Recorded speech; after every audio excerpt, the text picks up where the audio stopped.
मेरे प्यारे भारतवासियों, जय हिंद, जय भारत। मेरे दोस्तों, मेरे मित्रों, बच्चों, बुजुर्गों, भाइयों तथा बहनों, खुश रहो, मस्त रहो, स्वस्थ रहो।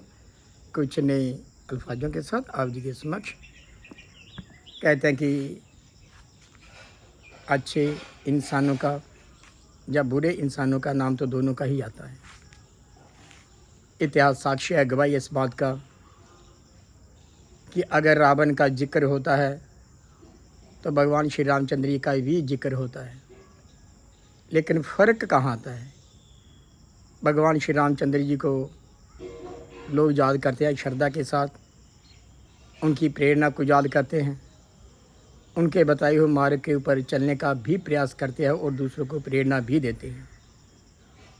परंतु रावण का जब जिक्र आता है, ये कहा जाता है कि रावण एक अभिमानी राजा हुआ, अहंकार उसमें था, जिसके कारण उसका विनाश हो गया। कमी की चीज़ की नहीं थी, सोने की लंका थी, राजा था जिसको हम कहते हैं कि 1 लाख पूज 1.25 लाख नाती, 30 रावण घर दिया नवाती। इतना बड़ा परिवार, लेकिन आज उसके नाम के ऊपर कोई दीपक जलाने वाला नहीं है। लेकिन जब भी दीपावली आती है, भगवान श्री रामचंद्र जी के नाम के ऊपर अरबों करोड़ों दीपक जलाए जाते हैं। अर्थात उन्हें जो हमें इंसानियत का रास्ता बताया, मानवता का रास्ता बताया,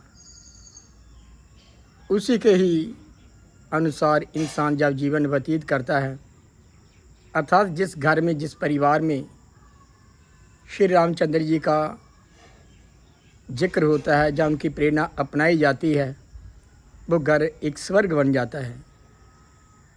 किस प्रकार से कहते हैं कि किस प्रकार से भगवान श्री रामचंद्र ने अपने माता पिता जी का आज्ञा का पालन किया, ये भी हमारे समक्ष एक प्रेरणा है।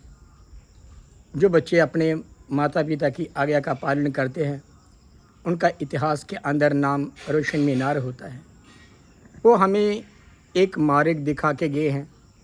हम प्रयास करें कि जिस प्रकार से भगवान श्री रामचंद्र ने अपना जीवन व्यतीत किया, दुख भी जीवन में आए, कभी शिकवा भी नहीं किया, और दुनिया को यही प्रेरणा दी कि हमें बड़ों का, गुरुओं का मान करे, सम्मान करे, ऋषि मुनि का सम्मान करे।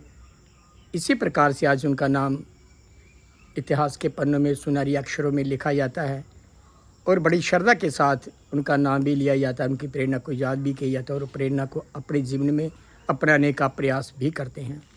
तो हम प्रयास करें, जो हमारे संतों ने, महात्मा ने, अवतारी पुरुषों ने हमें जो प्रेरणा दी है, हम प्रयास करें कि वैसा हम जीवन जीने का प्रयास करें, ताकि हमारा लोक सुखी और परलोक से हिला हो। इन्हीं शब्दों के साथ मेरे प्यारे भारतवासियों, जय हिंद, जय भारत।